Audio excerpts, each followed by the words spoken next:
Hey YouTube, it's Shantae. Long time no see. If you are here for the title, you see what are we finna talk about. So it's been a while since I've done a reading wrap up, and instead of just trying to do January, February, and March all in one video, I just decided to do a quarterly wrap up. Just go over the books that I have read for this quarter or this first 3 months of the year. I am filming it in my kitchen, so I know that the lighting isn't the best, but I just didn't feel like cleaning up my room. All right, so let's get into the books that I have enjoyed for the first 3 months of 2023. I'll be really honest with you, I really don't remember exactly what it was about, but I do remember enjoying it, and I do plan on moving forward in the series. Actually looking at my computer so that I can reference that, because it's been a while and I really don't tend to remember exactly what I read.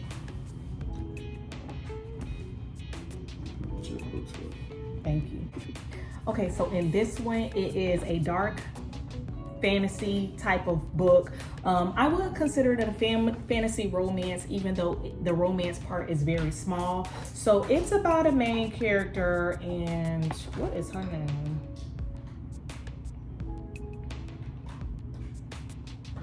I don't remember her name. So it's about a main character from what I remember, and she was outcasted in her society based on the color of her eyes and certain attributes about her, and then she falls in love with the princess, and she does what she can to save the princess from the happily ever after that was given to the princess. Yeah, so I enjoyed it. I gave it about 3.5 or 4 stars. Next book that I read was Jackpot, and this is by Nic Stone. And in this book, it is about our main character. It's a dual POV, and our main character is a poor teenager who is a senior in high school, and one day someone comes into the store that she works, and $1 million ticket is sold, and she is on a journey to figure out who did it, and her love interest in the story go through a lot to figure out who actually had the ticket, and to encourage them to cash it in so that they can get some of the money. I liked it. Like I said, I gave it 4 stars. It was a fairly quick read. It's only about 300 pages, but it reads very, very well. It is a YA book, so, you know, YA books have YA characters who don't make really good choices. So that's kind of where I felt short on it, but I really did enjoy Jackpot by Nic Stone. The next book I finally got to was The Cruel Prince by Holly Black. This is a fantasy romance.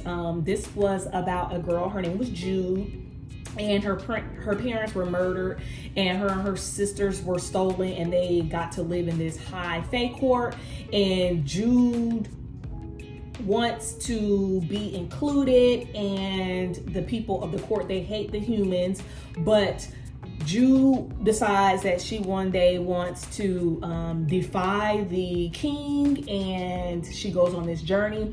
I gave this one about 3 stars. I just felt like it was just so very much hyped up, and I'm not sure if I want to continue on with the series. Did I enjoy it? Yes. I always enjoy reading stories that have to do with fays and fairies and the worlds that are other than our own, but at the end of the day, I'm not sure that this one actually was it. Everybody keeps saying in this series that you need to keep going, and the second book is a star, but like, ain't nobody got time for that. Like, I don't have time for the second book to be a star. Like, I need the first, second, third, fourth, fifth, sixth, seventh, all of that to move forward. So yeah, The Cruel Prince by Holly Black. The next books that I read this. I first started out with Six of Crows, and then I went on to Crooked Kingdom later on in the month. And these are, of course, by Leigh Bardugo. I gave both of these books 5 stars. I just cannot believe how much I love this series. So if you're not familiar, this series is actually already on Netflix, so you can watch it in Netflix. This is a duology. However, there is more to the Shadow and Bone series. So there is the duology, which includes Six of Crows and Crooked Kingdom. And then there is a trilogy of Shadow and Bone. And then there is another duology, which focuses on Nikolai, and that is the Rule of Wolves. And I have read all 7 of them, girl. Like, I love these books so much. I'm not going to get into exactly what it's all about, but I'm like a fangirl, and just know that I have fallen in love. So it's about these this crew of like thieves and wraiths and like society type misfits, and they all go on a quest to try to procure something, but then they have problems that they have to solve, and it's set in this world that is the same world as the Shadow and Bone series. And yeah, like, these books did that. So I gave Six of Crows a 5-star, and of course I gave Crooked Kingdom a 5-star as well. Next, I read a Kindle book called Mother Swamp, and this is by Jessamine Ward. And in this book, let me see, I don't really remember one of these, so let me see what it was about. Okay, so this is a post-slavery book, and it's a post-slavery book of a woman who has come out of slavery, and she is trying to create a future for herself. I gave this one 5 stars. I thought it was a really lyrical, great book. It's a novella, so it's very, very short. Excuse the little happy birthday balloon. So it's been here since like January, and it's actually tied to the chair, and it just won't die, and nobody will kill it. So yeah, so Mother Swamp was good. It was a good time. Next, I read a Kindle book. It's called We Lie Here, and it's by Rachel Housel Hall, and it is a domestic thriller. And I didn't rate this one, probably because I didn't like it. So this one is about a writer who is on vacation, come back home, and from what I remember, she became obsessed with somebody found floating in a lake, and she wanted to she ended up attempting to tie it to some people that she's close to, and she becomes obsessed with solving it. So I don't know what I didn't like about it. I just felt like it was an easy read, of course, but it wasn't as gripping and as it just wasn't, it didn't give what I wanted it to give, but I appreciate reading it. And from what I remember, it was a 3-star read, and it's by a Black author. So with that reparation star, I'm gonna go ahead and give it 4. So next in January, I think I read like 10 books in January. I read The Beautiful Ones, and this one is by Sylvia Moreno Garcia. I gave it 4 stars. It's about a high society, it's a period type of piece, Bridgerton, just think Bridgerton, and it has some magical realism in it. It's about a high society class, and we are following Loselle and Nina, and they are casted into a society based on their ability to beautify people. And once they get casted, they get to work for like kings and queens and royalty. And then there's a budding romance, and then we find out some people were evil. And yeah, I mean, it was a good time for what it is worth. However, would I reread it? I probably would, because I gave it 4 stars. It was light and it was whimsical, and yeah. Next, I read Of Glass and Glamour. It is by Shonda Hahn, and I gave it 4 stars. I am obsessed with the series. Like, it got me in a chokehold. It is part of the Daughters of Evil. I read the first one back in November, and then I read books 2 and books 3 in January and February, and I'm going to read book 4 in the next couple of weeks. I really enjoyed it. This is a Cinderella retelling. The details are not coming to me, but just know I really enjoyed this book, and I plan on reading all 7 books in the series. The next book that I read was The Monsters We Defy by Leslie Penelope. Now I'm going into February, and this is where I read mostly all of my books are Black authors or other authors of color, but mainly Black because yeah, and I really enjoyed this one. This one is, I was kind of surprised. It's a historical fiction, but it has some elements of magic in it. So this woman we follow, she's able to communicate with spirits, and she helps the community with coming up with who's killing, like mass murders, or there's a serial killer on the loose, and she uses her powers to try and help the community figure it out. And I enjoyed it. I gave it I thought it was a 5-star read. I love the Renaissance era that it talked about. I love a lot of the history. Some of our favorite artists and things like that were made appearances in the story, and I just really loved it, and I thought it was cute, and the author did a wonderful job. So that was The Monsters We Defy by Leslie Penelope. Next, another 5-star read was The Cost of Knowing by Brittany Morris. In this story, it's about these two brothers told from the point of view of the oldest brother. And once he touches people, he can foresee how they die. And so he touches his brother and he can see how his brother dies. So he does everything in his power to make it not happen. I borrowed this one from my library. I gave it 5 stars. It was a heavy read though. I mean, it is YA, but I thought it was really, really heavy, which is why I came out of my Black Readathon to read the next book. Gave it 5 stars, and I thought she did a wonderful job. So then I came out of Black Readathon because I was just kind of shooketh by the last 2 books that I read, and I ended up reading Of Sea and Song by Shonda Hahn, and this is a Ariel or The Little Mermaid retelling, and it was light and it was whimsical, and it's a fantasy romance, and it's exactly what I needed to get me through the rest of the month.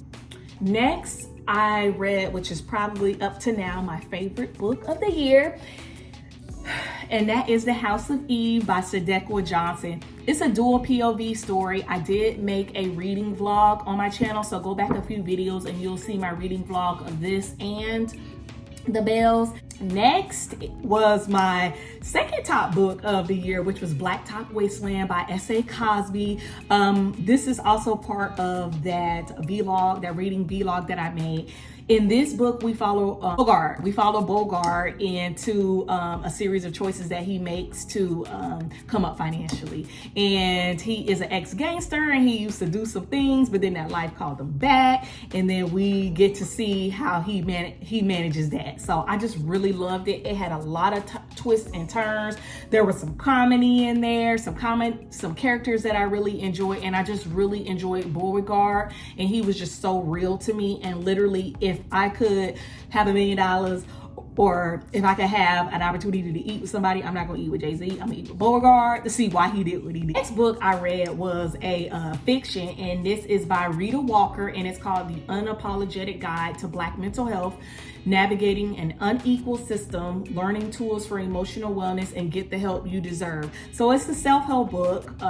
You guys know how I feel about self-help books. I'm not too big on it, but I did want to read some books on the Black mental health experience, because if you are a practitioner or even just curious about mental health, you have to understand and realize that the Black mental health experience is a unique experience that a lot of our textbooks don't give us a lot of information on. So this was really good. It not only broken down how racism and systematic racism and practices and even living today and excelling today as a Black person impairs our mental health, but it also gave us some tools to navigate and to do better with it. So yeah, I gave it 5 stars. I really enjoyed it. It was a quick read. It took me about 2 days, but I enjoyed it. Next, I read Passing by Nella Larsen, and I don't know. So in this story, it's about a woman who is passing and the ghost of her past coming back. I didn't rate it. I don't think I will because I don't know. Did I enjoy reading it? No. Did I understand it? Yes. What didn't I like about it? I did not like the massive cliffhanger. That just wasn't for me. Did not recommend that. So that massive cliffhanger really just got me. Yeah, so I didn't enjoy that one, and that's where we're going to go with that one. So Queen, and this is by Jumata Emil, and I really absolutely love this book. I gave it 4.5 or rounded up to 5 stars. This book is a YA fiction story about a prom queen who ends up dead, and I think it's 2012 in this town, but they are still dealing with whites versus black, a white prom versus a black prom, and the white prom queen is been suspected to have committed the murder. So we are trying to find out what happened to the black prom queen and how she died. And it was a sad story, but I really, really enjoyed it. So yeah, I gave that one 5 stars. Is Don't Cry For Me by Daniel Black. Probably one of my top 5 of 2023. I love this book so very much. So in this story, we are reading from the perspective of Jacob. He is writing a letter to his son Isaac. Jacob is dying, and he's just trying to explain why he is the person that he is and why he was the person that he was to Isaac. Loved it. Daniel Black just really killed it. I remember reading this book and like crying several times. While reading this book is Fairy Tale, and this is by Stephen King, and I really enjoyed this book. I was a little afraid. I'm going to be extremely honest. This was my first ever Stephen King book that I've ever read in my life. So it's thick though. It's like super chunky. So it took me about a week because it's about 600 pages just about, and I was scared. I was scared that he was going to do something or kill somebody off. And there's a relationship that begins in this book, and if you know, you know. And I just literally could not take if something happened to one of these characters. So I would stop and I would like have heart palpitations. So it was just such a good story. So this story is about Charlie Reed, and he is a teenager. He is 17 when the book starts, and he finds himself in a situation where he helps a person, but then it rewards him handsomely. And after him being awarded handsomely, the person that gave him the gift also gave him a big enough gift that would be considered a burden. So we weave between worlds, our world as we know it and another magical fairy tale type world. And Charlie and his friends, we just follow their friendship, and I just love this book so much. So I gave this one 5 stars as well. I read Amari and the Great Game, and that is by B.B. Alston, and it is a continuation on the Amari, the Supernatural Investigation series. It's book 2 in the 3 books. I didn't rate that one. I found myself bored, and I felt like Amari was making some really bad choices, and I felt like Amari was very selfish. And I just didn't like it. So I didn't rate it, but if I did, I'm thinking it was around a 3-star. Would I continue on with the Supernatural Investigation series? Probably not. Next, in March, I read What Moves the Dead by T. King Fisher. It was a novella that I gave 4 stars. It's about a person, and y'all know I don't remember names, who was sent a letter to help some friends and to help figure out why people are dying in this town. And they do so, and it gets creepy and it gets atmospheric, and I remember like reading and my stomach was sour, but I enjoyed it. So yeah, I gave it 4 stars. Next was one of my favorite books in March, which is A Court of Wings and Ruins. This is book 3 in A Court of Thorns and Roses by Sarah J. Maas. I really enjoyed it. I gave it 5 stars. I'm not gonna go through what this book is about because I'm gonna reread in book 4 in the next couple weeks. But yeah, Team Feyre, Team Nesla. think that sums up all of the books that I have read thus far. So up until including the month of March, I have read 24 books, and I am really loving that for me. So if I stay on the track that I am, I'll probably be close to 100 books. And yeah, if I make it, I make it. If I don't, I don't. So I guess I will see you in our next video. If you have any questions or concerns, put them in the comment box. Go ahead and leave me an emoji that tells me what you did for Easter. So if you had Easter eggs, put an egg in the box. If you had some candy, put some candy in the comment box. If you did nothing but rest, give me a rest emoji. Just let me know how you doing. I love y'all.